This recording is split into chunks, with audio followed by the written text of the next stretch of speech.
وہ وقت کیسا عجیب ہوگا جب خدا کی عدالت قائم ہوگی. کسی کے لیے ڈھٹائی اور انکار کا موقع نہ ہوگا. وہی شخص جس کو دنیا میں لوگوں نے بے قیمت سمجھ کر نظر انداز کر دیا تھا، اسی کو خدا کی طرف سے اس خاص بندے کی حیثیت سے سامنے لایا جائے گا جس کو خدا نے اپنی طرف سے لوگوں کو آنے والے دن سے باخبر کرنے کے لیے چنا تھا، جس کو لوگوں نے اپنے درمیان سب سے کمزور آدمی سمجھ لیا تھا. وہی اس وقت خدا کے حکم سے وہ شخص ہوگا جس کی گواہی پر لوگوں کے لیے جنت اور جہنم کا فیصلہ کیا جائے گا. ان لوگوں کا اس وقت کیا حال ہوگا جو دنیا میں بہت بولنے والے تھے مگر وہاں اپنے آپ کو گونگا پائیں گے.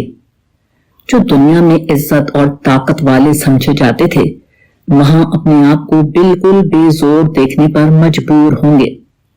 جب ان کا ظاہری پردہ اتارا جائے گا اور لوگ دیکھیں گے کہ دین کا لبادہ پہننے والے دین سے بالکل خالی تھے.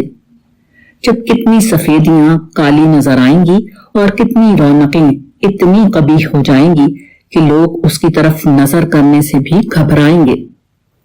موجودہ دنیا میں لوگ مصنوعی غلافوں میں چھپے ہوئے ہیں. کسی کے لیے خوبصورت الفاظ اس کی اندرونی حالت کا پردہ بنے ہوئے ہیں اور کسی کے لیے اس کی مادی رونقیں.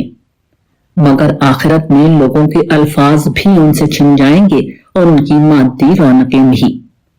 اس وقت ہر آدمی اپنی اصلی صورت میں سامنے آ جائے گا. کیسا سخت ہوگا وہ دن. اگر آج لوگوں کو اس کا اندازہ ہو جائے تو ان کے الفاظ کی شدت ختم ہو جائے. کسی چیز میں ان کے لیے لذت باقی نہ رہے. دنیا کی عزت بھی ان کو اتنی ہی بے معنی معلوم ہو. ابھی فیس بک کے فالوور بنیں اور میرے یوٹیوب چینل لب لباب کو سبسکرائب کرنا نہ بھولیں. لنک نیچے دیا گیا ہے.